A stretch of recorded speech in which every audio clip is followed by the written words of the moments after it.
In this video, we'll see how we can read and print built-in data type in a C programming language. First of all, let us discuss a printf function as well as a scanf function. Printf function is a standard library function, and printf is used for printing onto the monitor, which is the default output device. Perhaps this F stands for formatting or formatted printing.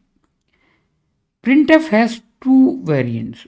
One, printf here, it requires one argument as character string. As an example, let me write printf within double quotes. Whatever we write, we call it a string constant, and here it is the string, character string.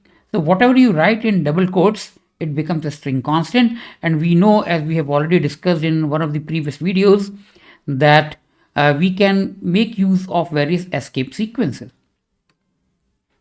Another variant is printf followed by opening parenthesis format string, comma, list of variables, terminated by semicolon. Now here, this function. The example is printf, this is the format string, okay, comma, then this percent symbol is nothing but the formatting character. So %d corresponds to this num variable. Its type must match with the type indicated by d. \t, we know it is a tab character, it is escape sequence. So you can do some formatting by making use of escape characters and control characters within the format string, and this type of ch must be the same as being represented by c.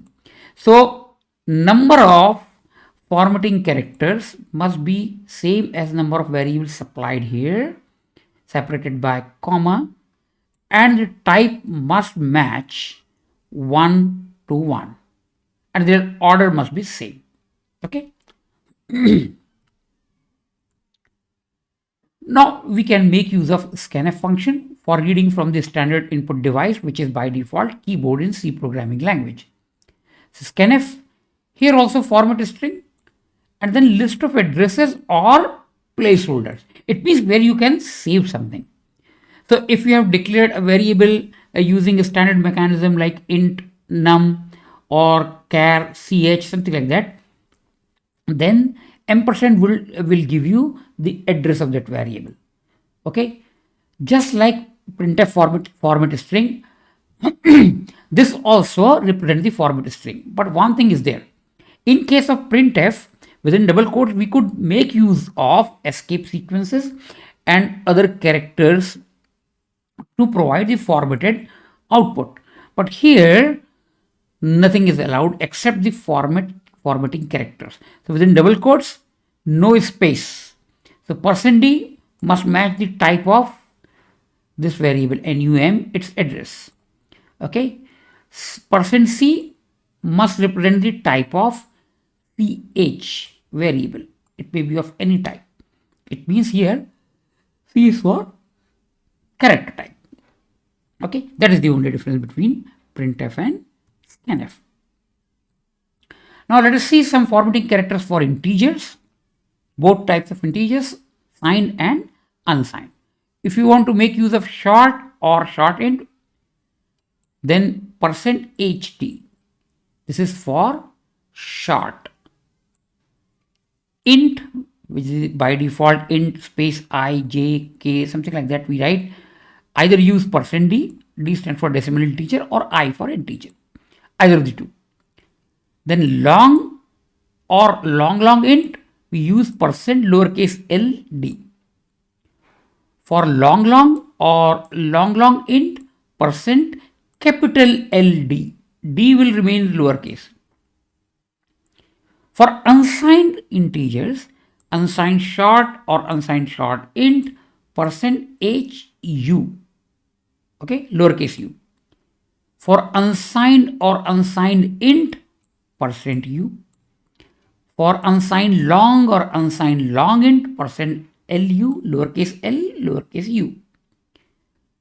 For unsigned long long or unsigned long long int, percent capital L U. U will remain lowercase.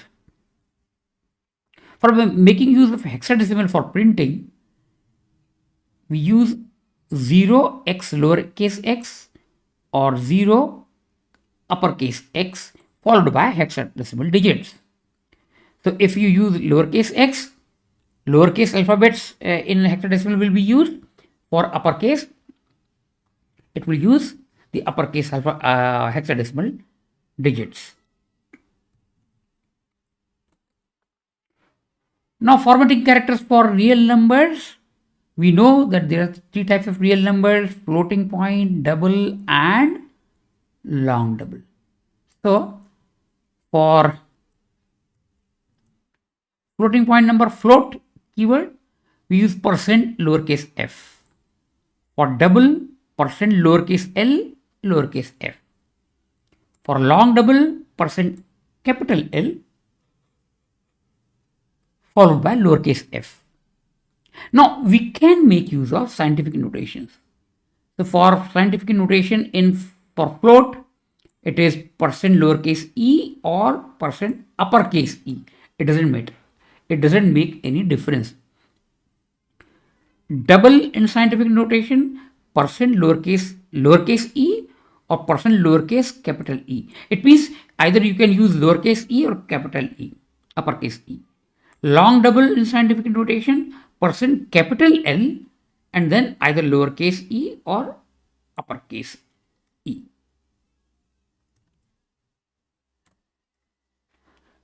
Now, formatting character for character and boolean. For char, percent %c. Now remember, by default, or you can say for older compilers, bool has never been a standard built-in data type. Since C99 standard, bool has been used as a data type, but I still don't consider it as built-in data type, because to make use of bool as data type, we need to hash include stdbool.h header file. So still we'll discuss it. So there is no special formatting character for bool, and it is just used as an integer with values 0 and 1. Okay, so now I have made some program to demonstrate the usage of all these built-in data types. So on the left pane, I have already written the program, displayed the program, and on the right hand side, I will execute it.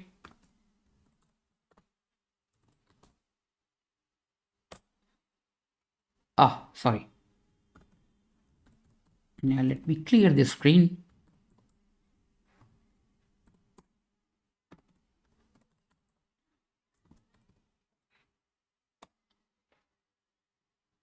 Now here, as I told you, stdbool.h is required because I needed to demonstrate the usage of bool data type.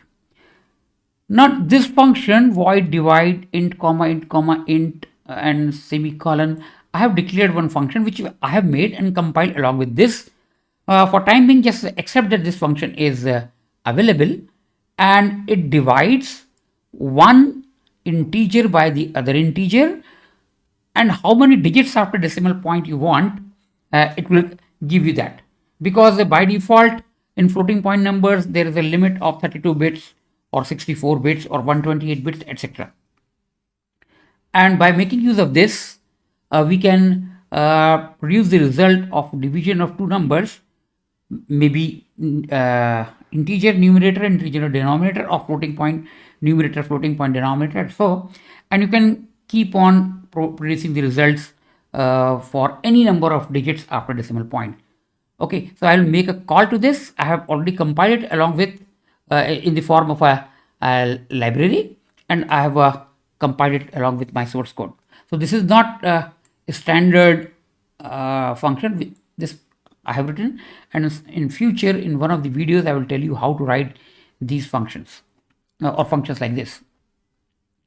Now here it is unsigned num equal to 0b101. So if you use 0b, then following b, lowercase b, you are allowed to write a bit string, that is 1, 0 or any combination thereof. You are allowed to make use of binary numbers, binary representation, though it is still representing unsigned integer. Okay, so corresponding to this, since it is unsigned, I have declared unsigned, so printf %u\n num, so it will print using unsigned int, printing unsigned int %u and \n. So after printing this, it will go to the first position of the next line. So now you can see here 101 binary is 5, so it has printed 5 and cursor has gone to the first position of the next line. So this is the result. Now here you see one thing. If I assign a new value, hexadecimal representation, as I told you, 0 lowercase x, capital A lowercase b, it doesn't matter whether it is capital A or lowercase a, because ultimately A is 10 in hexadecimal representation and b is 11. So I am assigning a hexadecimal number to an unsigned integer variable. So how would you find out the value? Because in case of hexadecimal counting system, the base is 16. So if you shift towards left a digit by one place, it gets multiplied by 16. So A is 10 multiplied by 16 is 160, B is 11, added it is 171. Okay, but remember one thing, before you I have written 7, some number. You can write any unsigned integer here. What does it mean? It means print unsigned integer in the hex which was supplied as hexadecimal input here or assignment. Use 7 columns on the monitor and justify the value. Okay, and then print the value. So what it has done, 171, it has skipped 4 character positions. You can see here, because it will use 7. So from right hand side, it has printed 3 digits, 171, the value. So we assigned value using a hexadecimal, but we are printing using normal decimal integer, unsigned integer, but by making use of 7 columns, so it will make some space. Similarly, printf %7x space, so I'm formatting here. So 7 spaces it will use, but print the hexadecimal, in hexadecimal format it will print using lowercase digits, lowercase characters if the value of a digit is beyond 9, and here it will use again 7, but it will use uppercase letters. So the same value it will print twice. So now you can see here it has to print 2 characters, lowercase letters a, b. So it has skipped 5 characters here and again 5 characters here, but it has printed now using uppercase letter a, b. Next one is %i. So same value, 171, it is printed here. Now this is interesting.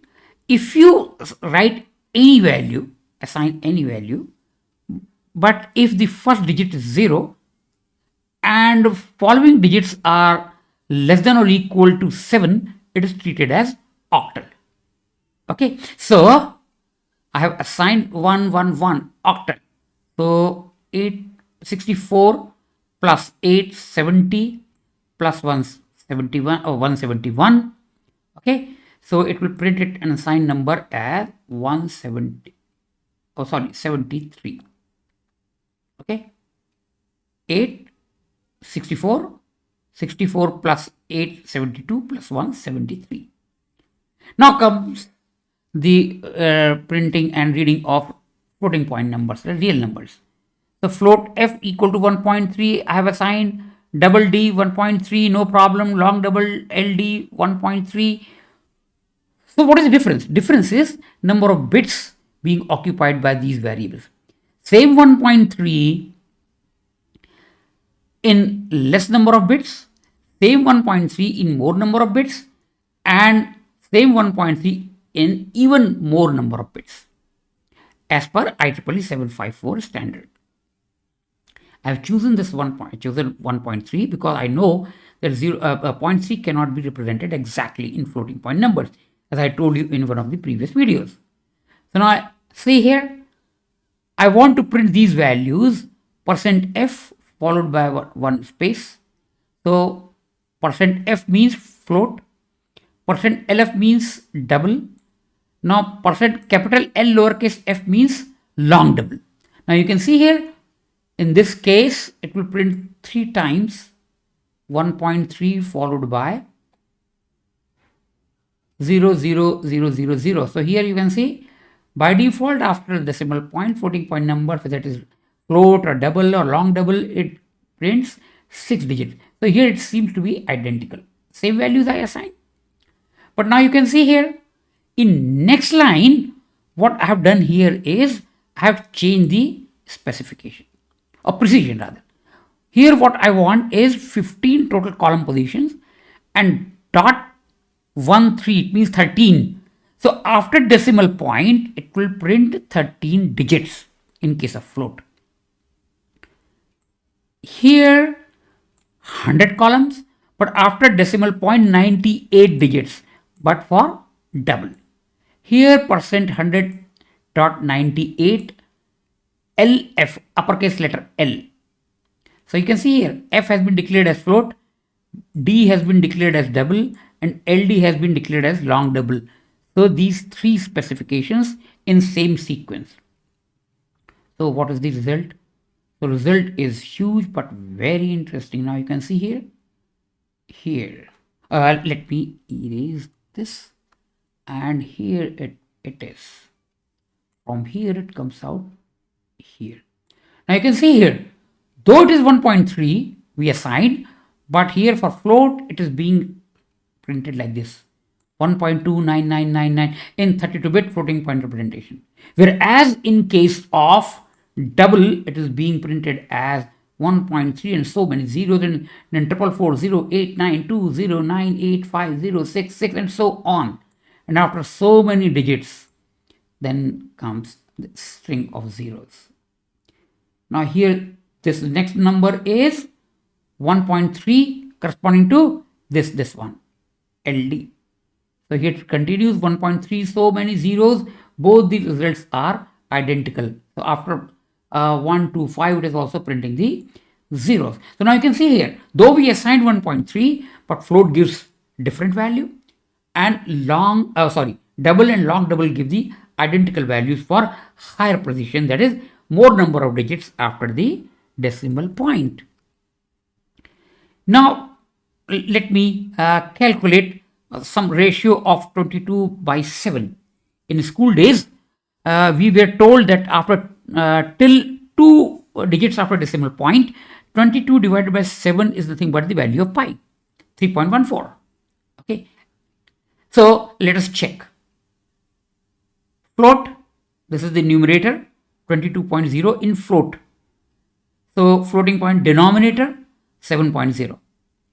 In case of double, denum I have set for numerator 22.0, denominator, double denominator 7.0, and long double LD num, numerator is 22.0, same values. Okay, now you can see the result, same precision, 100.98F \n %100.98 LF %\n, so that these numbers are printed one below the other, and F num divided by FDN. Here let me check, where does it go? Oh, sorry, let me bring the cursor here. You can see, so the F num divided by F by FDN. So this expression I can write. So 3 expressions I have written, 3 divisions. So it will print results of 3 divisions. One will be for float, another for double, and third one was for long double. So now you can see here, what is the result? Result is, now you can see here, 3.1428570 and so on, and after 1 to 5, so many zeros. Now you can see here, in case of double, it is 3.1428571. So after this 7, it has 0, 7, 4, 7, 3, 7, 5, and here it has 1, 4, 2, 8, 5, 7, 1, and so on. And after 1, 2, 5, it has so many zeros. In case of long double, now you can see here 3.1428571428571442, and here it is 793, here it is 857. Now you can see here same numerator, same denominator, but stored in different number of bits. So the representation is different, 32 bit, 64 bit, 128 bit or so, and it produces non-zero digits for longer duration, more number of digits after decimal point, whereas in case of double, it terminates after 1 to 5, less number of significant digits, you can say non-zero digits, whereas the actual value would be the function which I have provided here, 22 divided by 7. How many digits after decimal point? 98. So this is the function which I have written. Now see here, what is the result?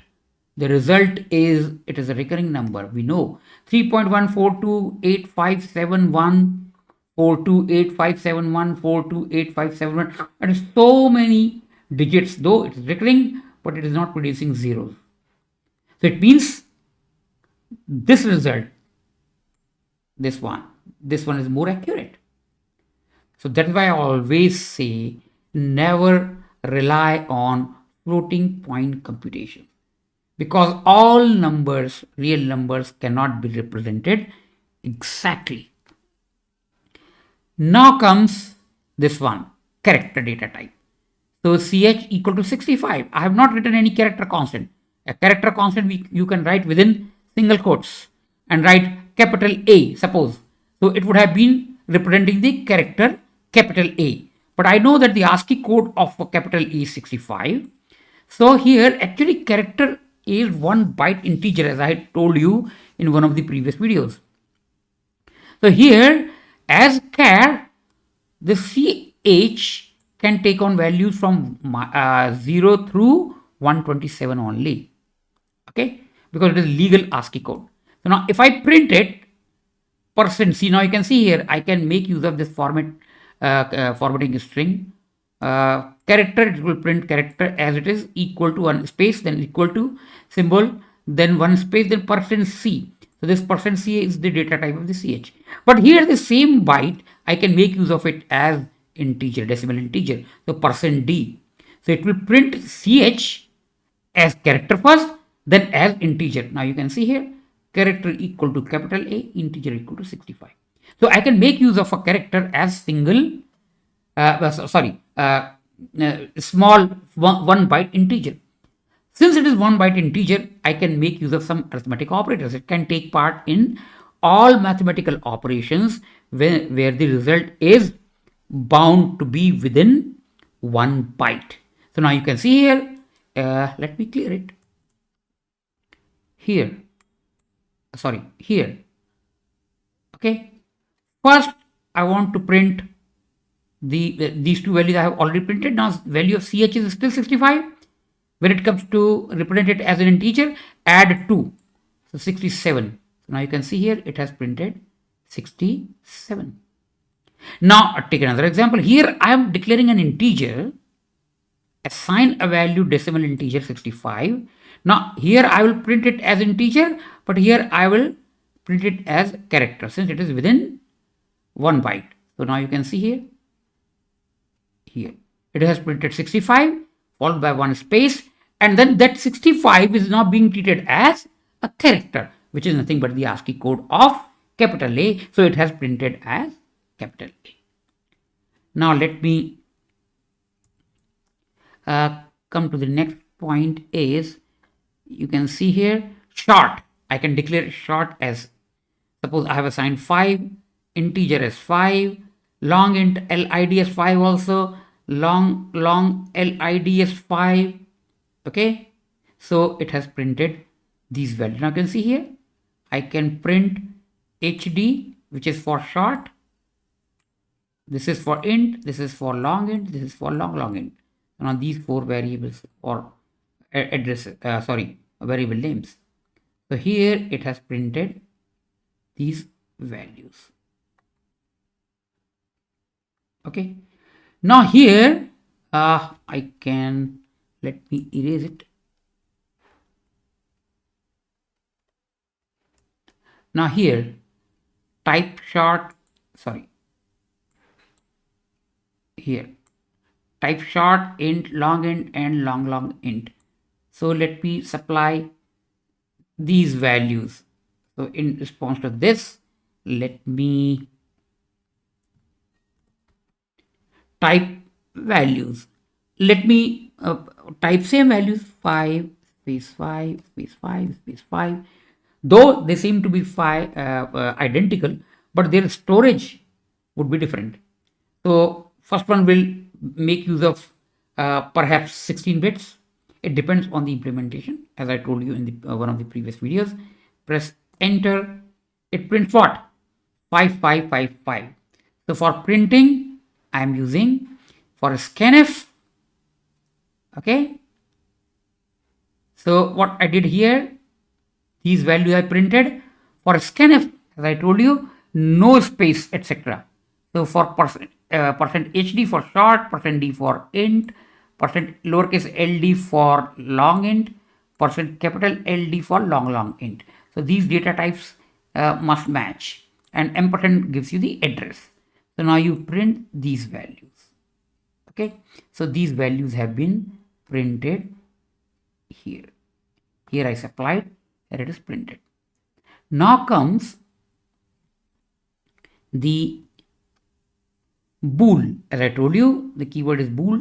Tr equal to true, I can assign 1 also for true, and false fl, suppose some variable name, false. So lowercase, no mixture of uppercase and lowercase letters or only uppercase, no, only lowercase letters.